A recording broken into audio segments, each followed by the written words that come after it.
কিছুটা অনুমান করা যায়। হাতের রেখা এক কথা বলে, জন্মচাট এক কথা বলে।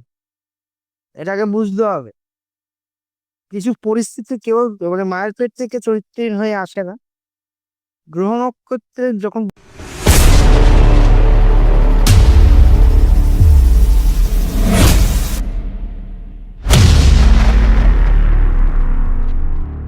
অডিয়েন্সদের মধ্যে একটা প্রশ্ন এসেছে গুরুদেব, সেটা হলো যে কারো কি জন্মছক দেখলে বোঝা যাবে কিনা যে সে ব্যক্তির চরিত্র কেমন, কিংবা সে কি চরিত্রহীন কিনা গুরুদেব, এই বিষয়টি নিয়ে একটু বলবেন। জন্মচাপ দেখে বোঝা যায়, কিছুটা অনুমান করা যায়। হাতের রেখা এক কথা বলে, জন্মচাট এক কথা বলে। এটাকে বুঝতে হবে। কিছু পরিস্থিতি কেউ মানে মায়ের পেট থেকে চরিত্রহীন হয়ে আসে না। গ্রহ নক্ষত্রের যখন বয়স বাড়ে, গ্রহ নক্ষত্রের চাপের কারণে চরিত্রহীন হয়ে যায়। ঠিক আছে, এ একটা।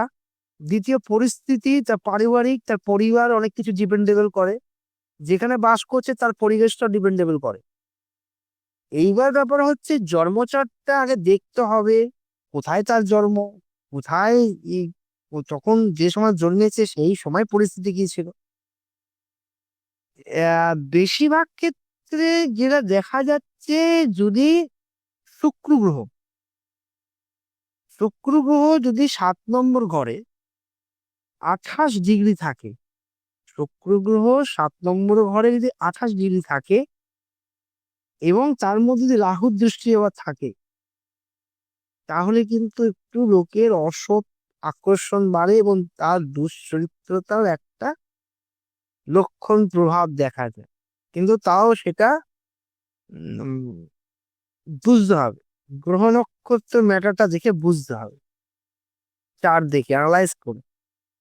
ঠিক আছে, বেশিরভাগ দেখতে দেখা যায়। আর যদি আমি ছোট্ট করে যদি বলি যে সবসময় সবসময় যে উম রাহুকেই দোষ দেবো, সেটাও ভুল ধারণা। কিছু কিছু ক্ষেত্রে শুক্রকেও দেখতে হয়।